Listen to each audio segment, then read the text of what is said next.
muito conhecido de todos nós, que ele fala de contribuição financeira.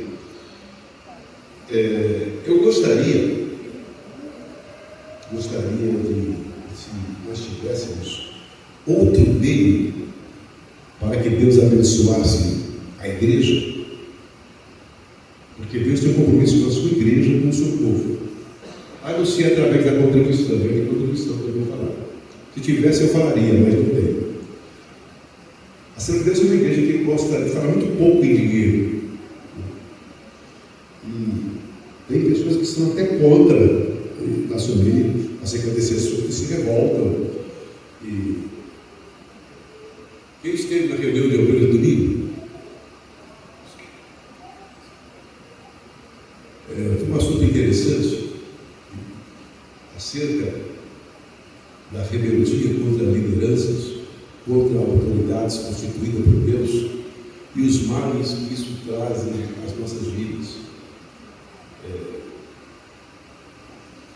E quantas vezes nós somos rebeldes,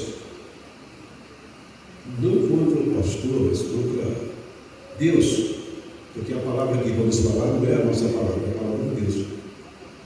Então, no versículo 6 em diante diz assim, Malaquias capítulo 3, versículo 6: porque eu, Senhor, não mudo, pois isso vós, ó filho de Israel, não sois consumidos, desde os dias em que vossos pais vos desviastes dos meus estatutos e não os guardastes. Tornai-vos para mim, e eu me tornarei para vós, diz o Senhor. Tornai-vos para mim, diz o Senhor dos exércitos. Mas vós dizeis: em que havemos de tornar? Quer dizer, como estamos assim? Como é que o Senhor pode dizer que nós estamos longe do Senhor? Aí Deus fala assim: roubará o homem a Deus? Todavia vós não roubais, e dizeis: em que roubamos? Nos dízimos e nas ofertas. Com maldição sois amaldiçoados, porque a mim roubais, sim, toda esta nação. Trazei todos os dízimos à casa do tesouro, para que haja mantimento na minha casa, e depois fazer prova de mim, diz o Senhor dos exércitos, se eu não vos abrir a janela do céu e não derramar sobre vós uma bênção tal, que não haja lugar suficiente para recolher. E por causa de vós repreenderei o devorador, e ele não destruirá o fruto da vossa terra, e a vossa vide no campo não será estéril, diz o Senhor dos exércitos.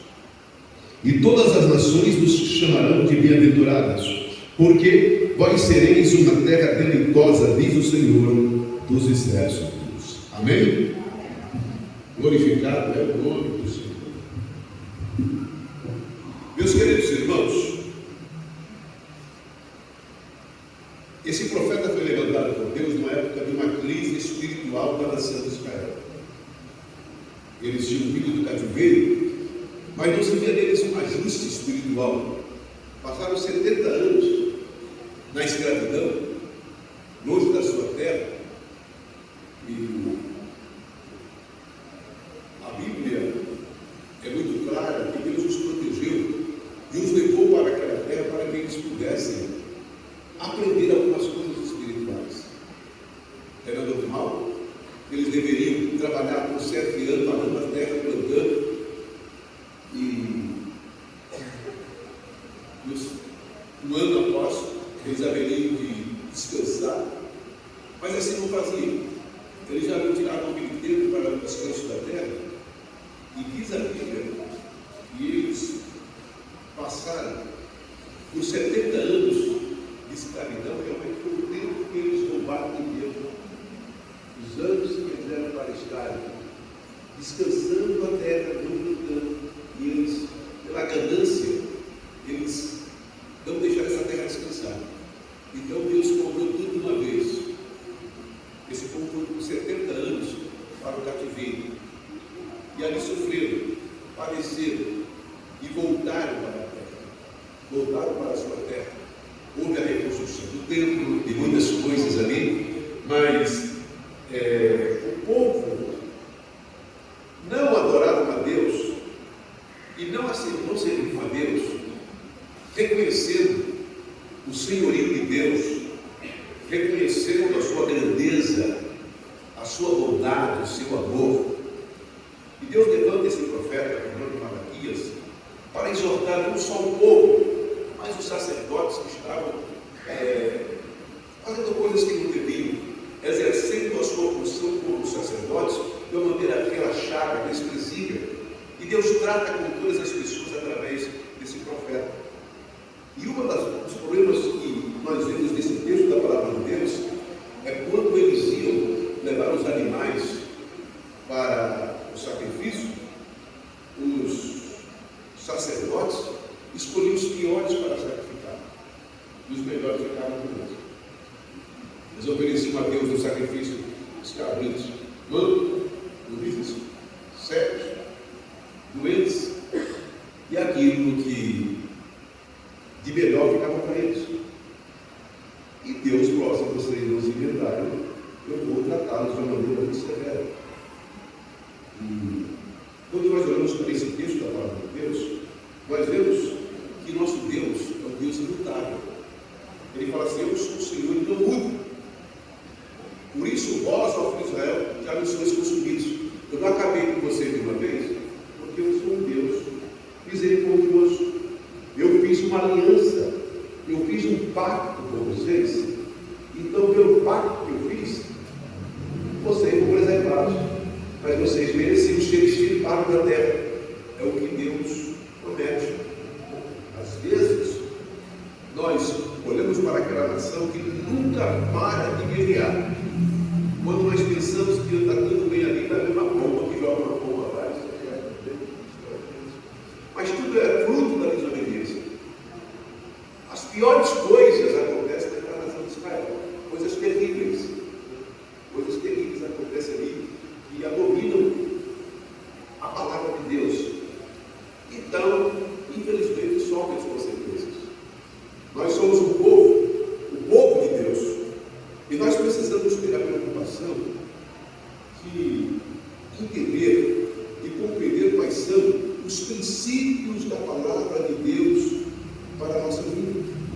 Nós trabalhamos com Deus, ou servimos a um Deus, ou pertencemos a um Deus imutável. Então, nós temos que honrá-lo, porque Ele não muda. Ele é fiel na sua palavra. Mesmo nós sendo infiéis, Ele permanece fiel.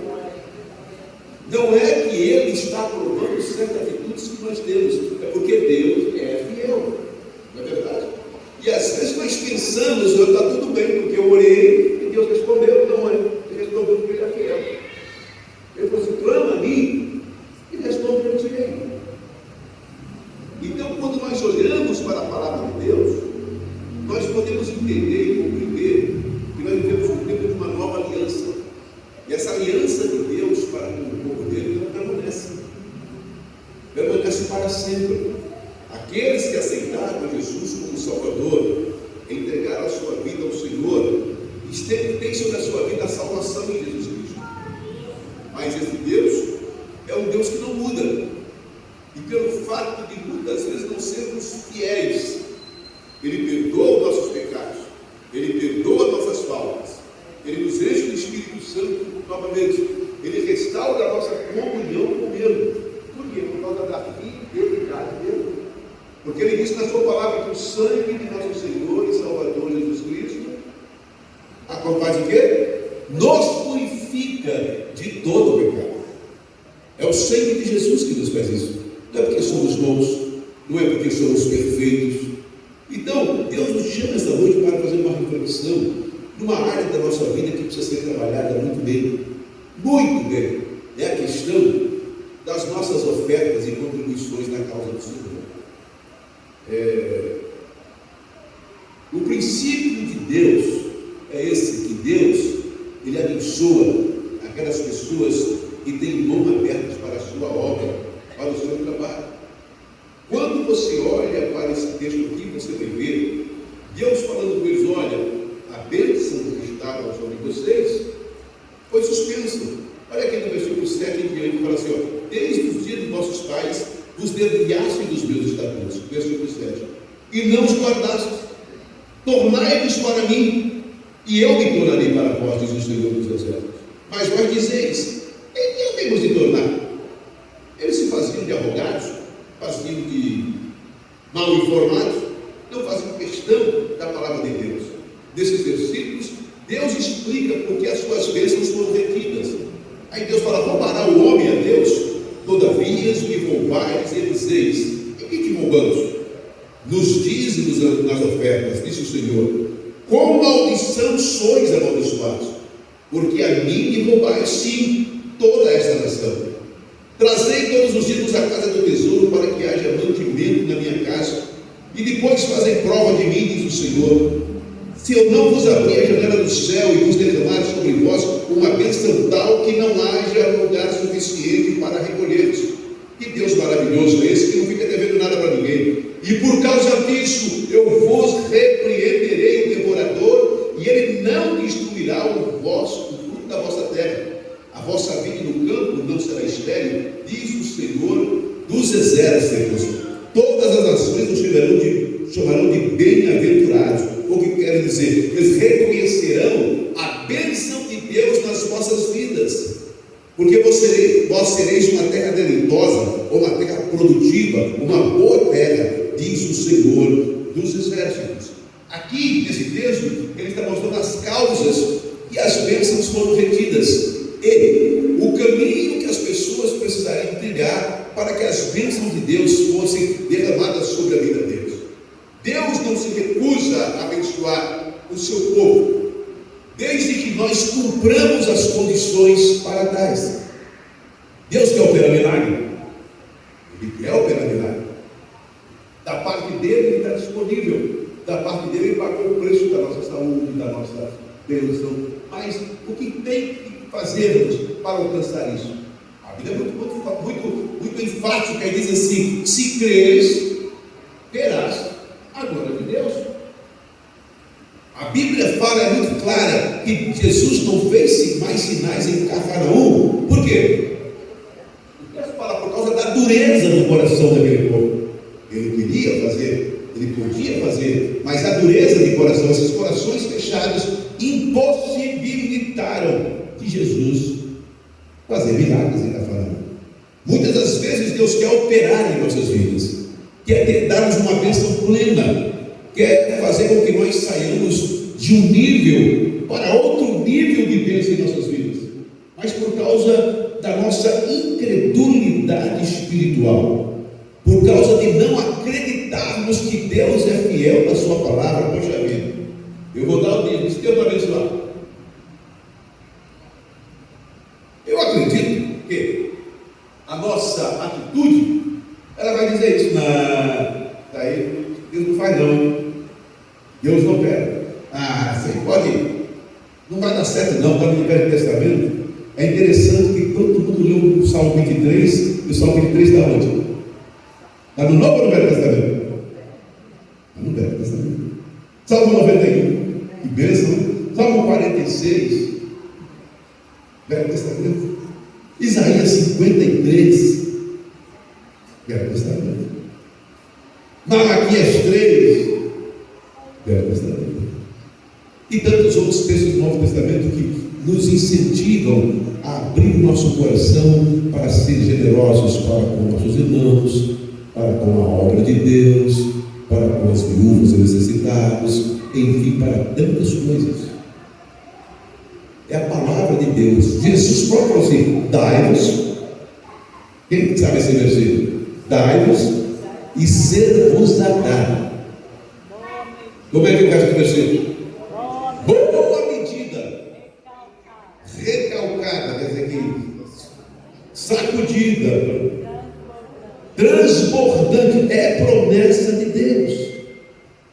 O que acontece é que nós não temos fé. Deus, eu quero uma boa medida, recalcada e sacudida, porque, Senhor, eu sou fiel, então eu quero, Senhor, se eu prometer, eu sou palavra. Pastor, mas será que funciona assim? Vou dizer para vocês: quando meu pai aceitou Jesus como Salvador, nós éramos muito pobrezinhos. Baiano gosta de ter filho com os relacionamentos, uma cultura boa. Deus Nós vivos como nove. E meu pai saiu do norte, veio para São Paulo, trabalhar em São Paulo, e ele leu na Bíblia que Deus abençoaria as pessoas que fossem dizimistas. Ele colocou no coração dele: eu vou ser um dizimista. E começou a ser um dizimista. Mas o dinheiro era pouco. Ele tinha que comprar no mercado, entrou no mercado, naquele tempo da caderneta. Então, comprava lá, não tinha cartão, não tinha nada disso. Comprava uma compra, pagava a compra antiga, comprava outra, no meio do mês já acabou aquilo, e ficava naquela pendente, naquele negócio. Então, ele tomou uma atitude de fé: eu vou parar de comprar fiado. Minha mãe pôs a mão na cintura, como você colocava assim: e nós vamos comer o quê? Eu não sei. Eu li na Bíblia: não deveis nada a ninguém no seu amor. Eu vou parar com esse negócio, com essa tribulação. Comprou, pagou o que tinha comprado, fez uma comprinha de 15 dias, e nos 15 dias aquilo acabou. Aí minha mãe chegou e falou: Sebastião, acabou a comida, eu estou tudo em casa. Eu não tenho nada, eu tenho um pouquinho de pó de café, não faz um café para mim? Ele acabou de tomar o café. Minha mãe disse que ele olhou para cima: Senhor, depois que eu aceitei o Senhor, eu fui fiel ao Senhor.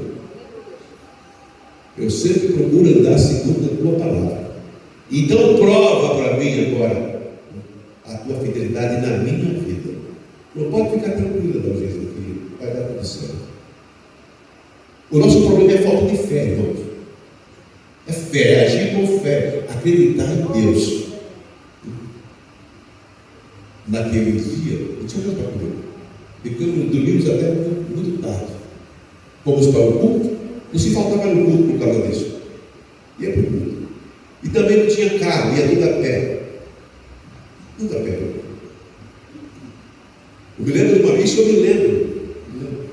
E nós estávamos vendo o culto, uma grande tempestade surgiu. Não aquela que surgiu aqueles dias aqui. Aí, nós entramos numa marquise na frente de uma padaria. E meu pai começou a chover, muita chuva, e o vento soprando, e ele fez uma oração: Senhor, eu preciso amanhã levantar 5 horas. Eu estou aqui com 5 filhos meus debaixo dessa marquise. Muda essa chuva para o outro lado, Senhor. Eu quero chegar na minha casa enxuto juntamente com os meus filhos. O Sebastião, o vento foi virando. O pão para que ninguém vai molhar na chuva. Chegamos em casa sem nenhuma gota de água na cabeça. Deus e Elias é o mesmo Deus que eu sirvo. Acontece que naquele dia dormimos até mais tarde, quando foi mais ou menos lá para as 10 horas, alguém bateu na porta da casa da minha mãe. Ela conta isso aí porque nós estávamos dormindo. A paz do Senhor, irmã. A paz do Senhor. Ela falou: mas a senhora não, a senhora não me conhece. Acontece que vocês vieram do culto de à noite, ficaram aqui na porta da casa conversando com algumas pessoas, e eu percebi que vocês eram crentes. E eu queria pedir um favor para a senhora. É o seguinte: eu venho de Minas para São Paulo, e eu pensei assim, imaginei que fosse uma viagem muito longa, fiz muita comida. E, bom, Sebastião, foi fantástico porque Deus vê os detalhes das coisas. Fiz muita comida, a comida não estragou, não azedou, e ninguém da nossa família quis comer aquela comida. Deus sabia que naquele dia, naquela hora, os baianinhos, filho do Bom Sebastião, precisavam almoçar e não tinham o que comer. A mulher falou assim: a senhora não quer me ajudar a consumir essa comida? Eu vi que a senhora tem 5 filhos pequenos, a senhora vai me ajudar. Eu falei: tudo bem, você tem uma bacia aí, uma vasilha? Eu me dei uma panelinha. Eu falei: não, tem que ser um maior.